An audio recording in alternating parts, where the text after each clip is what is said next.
Welcome to the Sage Thought Leadership Podcast, building experiences that connect, remove friction, and deliver insights. Well, hi everyone, and welcome to our podcast. I'm Ed Kless, and with me today is Dr. Friedemann Schaub. Dr. Schaub is a MD and Ph.D., a physician, researcher, personal development coach, and the author of the award-winning book, The Fear and Anxiety Solution. His newest book, The Empowerment Solution, 6 Keys to Unlocking Your Full Potential with the Subconscious Mind, was recently released. He is also the host of the Empowerment Solutions podcast. Welcome to the Sage Thought Leadership Podcast, Friedemann. Thank you so much for having me today. Well, first off, why do you do what you do? Well, that's a very good question because I changed my careers now 3 times, apparently. But, for me, anxiety was something I had been struggling with a long time, from the age of 10 until my late 20s. So it was always dear to my heart. And I felt the best way to help people is not, as I started out, as a career in cardiology, because somehow that was just scratching the surface of the symptoms and not necessarily going to the root cause of why we get ill. And it was research, because I just felt like I want to deal with people and not cells or rats. So the next place was just, how can I help people to prevent getting ill by helping them with stress, anxiety, their mental, emotional issues. And that's how I got into the work I'm doing now. Well, tell us about your latest book, which is The Empowerment Solution. Again, 6 Keys to Unlocking Your Full Potential with the Subconscious Mind. Well, as the name says, the subconscious mind is kind of a star of my work. So it's all about this deeper part of our mind that runs our behavioral patterns, that is in charge of our emotions, that makes about 70% of our daily choices up. So it's not that our conscious mind is really in charge. It's much more our subconscious mind. And there are so many ways we can tell that is. And one of the things we do often is the survival patterns. The survival patterns basically are patterns that we have started early in our lives that somehow keep us safe. So there is a pattern, for example, of trying to avoid being visible, trying to hide out, making yourself smaller, not getting into conflict, something that many of us do. There is a pattern of being the procrastinator and just always avoiding failure by simply not following through and pushing stuff away. Or there is a pattern of the pleaser who's always available to others, but always put themselves on the lowest level of priorities. So there are 6 patterns that I describe in the book that most of us have from time to time, and most of us struggling with, because these are self-sabotaging patterns. They are patterns that make us feel like we give our power away. They are patterns that make us even more anxious because we depend on what other people do and how they behave, and they certainly disconnect us from ourselves. So the book is basically a book about how to overcome those patterns, avoidance, pleaser patterns, and how to use those patterns when you turn them around as pathways to get a closer and more authentic and empowering relationship with yourself.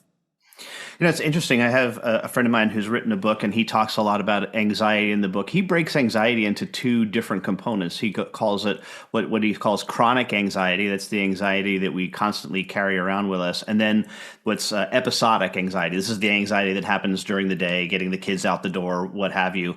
Is this so many people treat that episodic anxiety, but it's really the chronic anxiety that is more the challenge. It sounds like what you're talking about is very much the same in that it's related to these patterns. Would that be a fair thing to say? Absolutely. And it's a chronic anxiety that also is driven by these beliefs, the old beliefs of, well, I'm just not really safe here, or nobody can be trusted, or I'm not good enough. And those beliefs run those patterns. And those patterns are unconscious. If you are a helper or a pleaser, you may actually feel like, well, I'm just a very empathetic person. And you don't realize that you take care of everyone.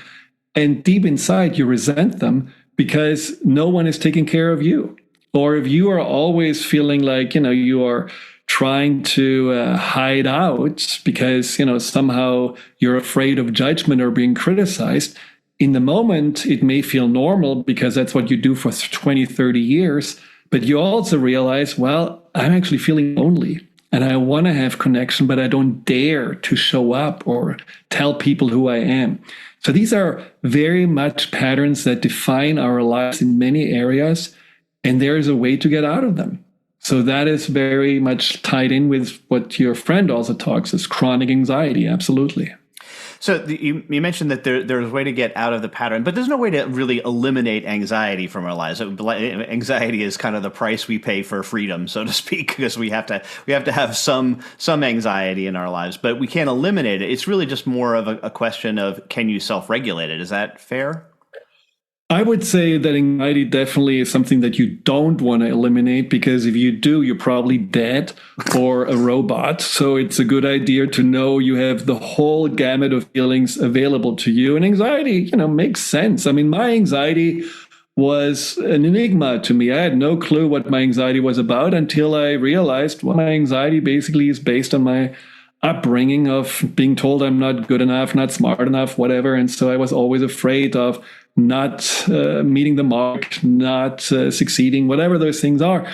And in the end, the anxiety was my catalyst to then say, screw all of this, excuse my French, especially when it comes to always having to prove myself. 2 doctorates later, I still didn't feel good about myself. And then the anxiety just helped me to say, what I really need to do is what I'm doing now. That's what I'm passionate about. So my anxiety was the greatest inner compass to bring me on my path. So I would never want to not have my anxiety, because if I'm off my path, I'm getting anxious. When I go back on my path, I'm not anxious. So it's quite a nice GPS system. Yeah, because you're not discounting that. You said some of it is unconscious, but there's still an element of free will, so to speak, involved. Oh, yes, absolutely. But the conscious and the subconscious don't necessarily work together. Sometimes they are working actually in opposite directions. Best example, someone who is consciously very busy and very ambitious, and subconsciously very afraid and avoidant. And so you push yourself always to, give a talk or, go on another date. And your subconscious says, oh my God, another opportunity for me to get my head chopped off. And so that is a real inner conflict, conscious, subconscious.